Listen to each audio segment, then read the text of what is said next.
তুমি কি কখনো ভেবেছ এই পৃথিবীর সবচেয়ে কঠিন রাত কোনটা?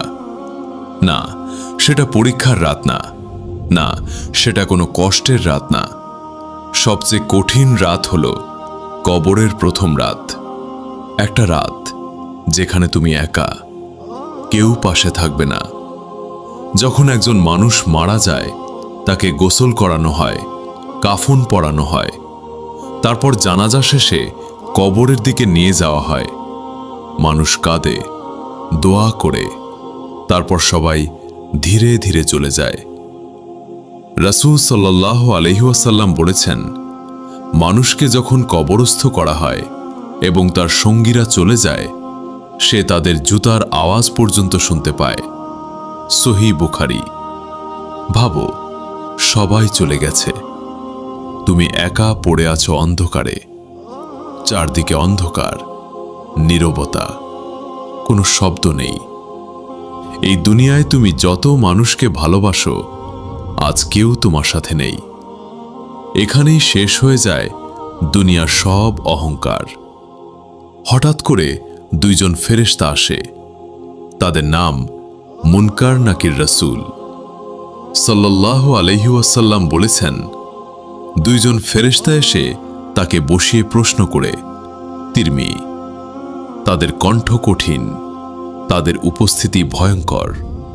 তারা তিনটি প্রশ্ন করবে, তোমার রব কে? তোমার ধর্ম কি?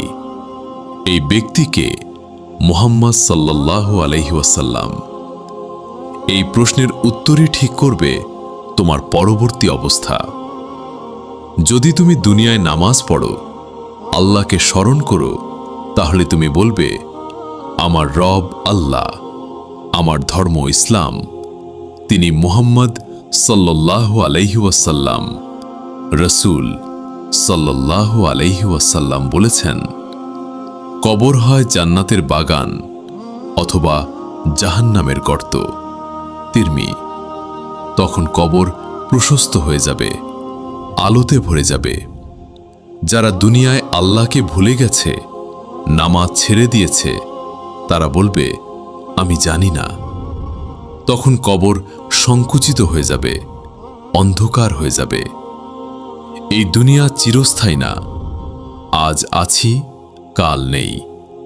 আমাদের সবাইকে এই রাতের মুখোমুখি হতে হবে। তাই আজ থেকেই বদলে যাও, নামাজ শুরু করো, আল্লাহকে স্মরণ করো, কারণ কবরের প্রথম রাত আমাদের সবার জন্য অপেক্ষা করছে। রব্বুল আলামিন আমাদের সকলকে জান্নাতবাসী করুক। আমিন।